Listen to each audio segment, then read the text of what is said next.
Assalamualaikum warahmatullahi wabarakatuh. Yang terhormat Bapak Muhammad Nur Hanif MSI selaku pengampu mata kuliah ilmu hadis.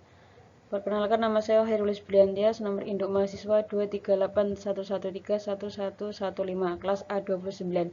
Di sini saya akan memaparkan kedudukan dan fungsi hadis.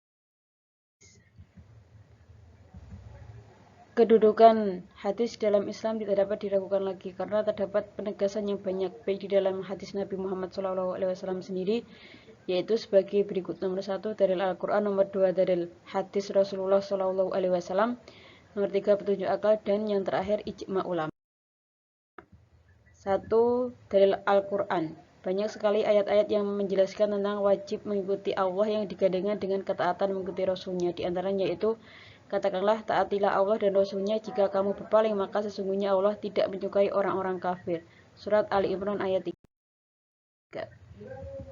Di samping itu masih banyak ayat yang mewajibkan taat kepada Rasul secara khusus dan terpisah, karena barang siapa yang taat kepada Rasul karena beliau adalah Rasul yang menyampaikan hukum-hukum Allah kepada makhluknya, maka pada hakikatnya dia taat kepada Allah Subhanahu wa taala. Di antaranya ayat-ayat tersebut yaitu surat An-Nisa ayat 59, surat Al-Maidah ayat 92, surat An-Nur ayat 54, surat An-Nisa ayat 65 dan 80, surat Ali Imran ayat 30 dan 31, surat Al-A'raf ayat 158, dan surat An-Nisa ayat 80.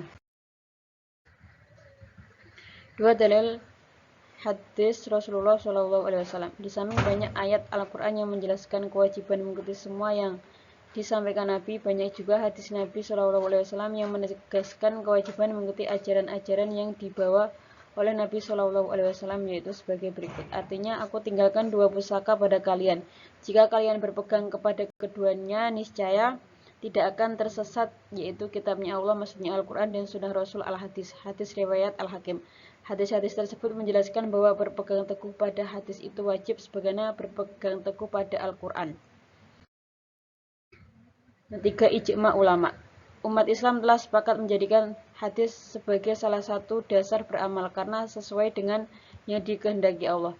Banyak sekali peristiwa yang menunjukkan hadis sebagai sumber hukum Islam. Di antaranya ketika Abu Bakar dibaiat menjadi khalifah, ia pernah berkata, "Saya tidak pernah meninggalkan sedikitpun sesuatu yang diamalkan atau dilaksanakan oleh Rasulullah. Sesungguhnya saya takut tersesat jika meninggalkan perintahnya."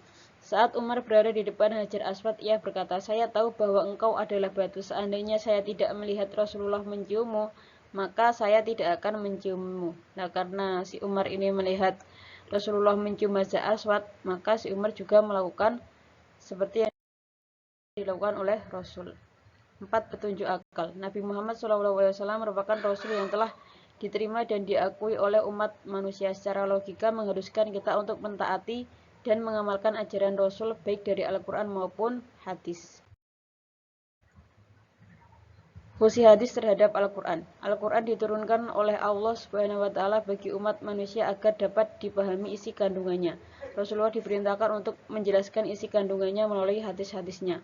Oleh karena itu, hadis Nabi berfungsi sebagai penjelas atau bayan bagi Al-Quran. Penjelasan yang diberikan Rasulullah terhadap Al-Quran sejalan dengan perintah yang diberikan Allah kepada beliau seperti firman dalam surat An-Nahl ayat 44. Dan kami turunkan kepada Al-Quran agar kamu menerangkan kepada umat maka apa yang telah diturunkan kepada mereka dan supaya mereka itu memikirkannya.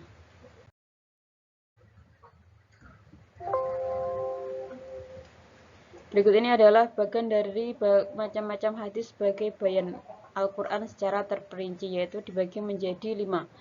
Bayan takrir, bayan tafsir, bayan tasri, bayan taudih, dan bayan nasah. Bayan takrir.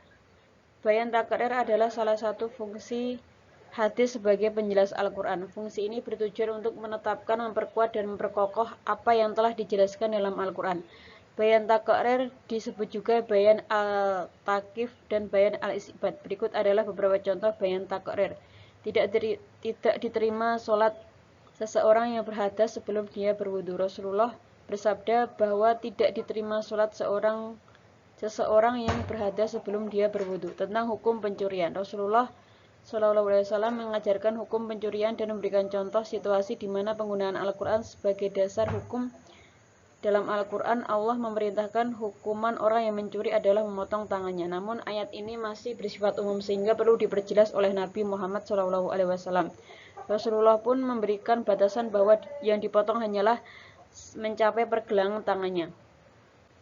Kemudian zakat fitrah. Hadis mengenai zakat fitrah juga merupakan contoh bayan taqrir di mana Rasulullah SAW mengajarkan tentang cara memberikan zakat fitrah dan kepentingannya dalam hukum Islam.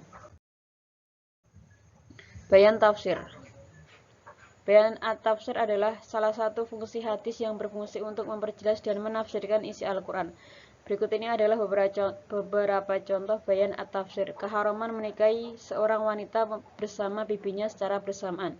Bayan ini mengajarkan keharaman menikah seorang wanita bersama bibinya secara bersamaan yang berarti bahwa tidak boleh menikahi seorang perempuan sekaligus dengan bibinya, saudara ayah, tidak dengan bibinya atau saudara ibu, dan tidak dengan anak perempuan, saudara perempuan, dan lain-lain. Pengajian tentang hukum Islam.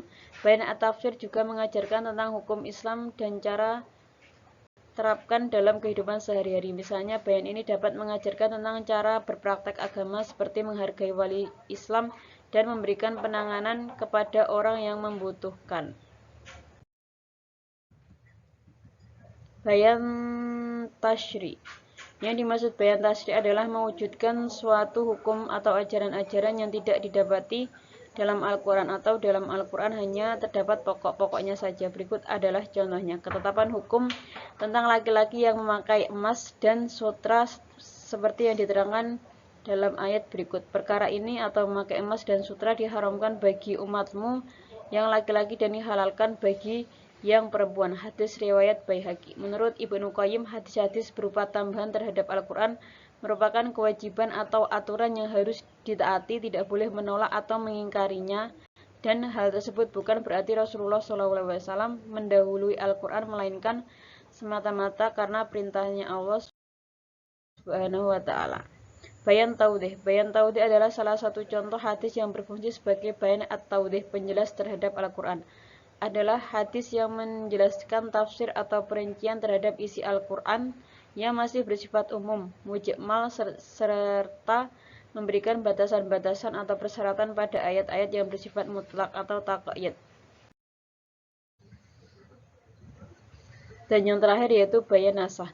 Bayan nasakh berfungsi untuk melakukan perubahan terhadap apa-apa yang telah ditetapkan oleh ayat-ayat Al-Quran. Contohnya hadis yang menghapuskan ketentuan dalam surat Al-Baqarah ayat 180.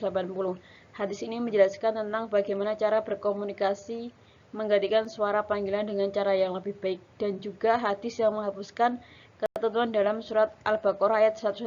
Hadis ini menjelaskan tentang tidak ada wasiat bagi ahli waris. Buah nanas, buah jari dicampur, gula enak sekali. Cukup sekian hari ini, semoga bertemu di lain hari. Terima kasih. Wassalamualaikum warahmatullahi wabarakatuh.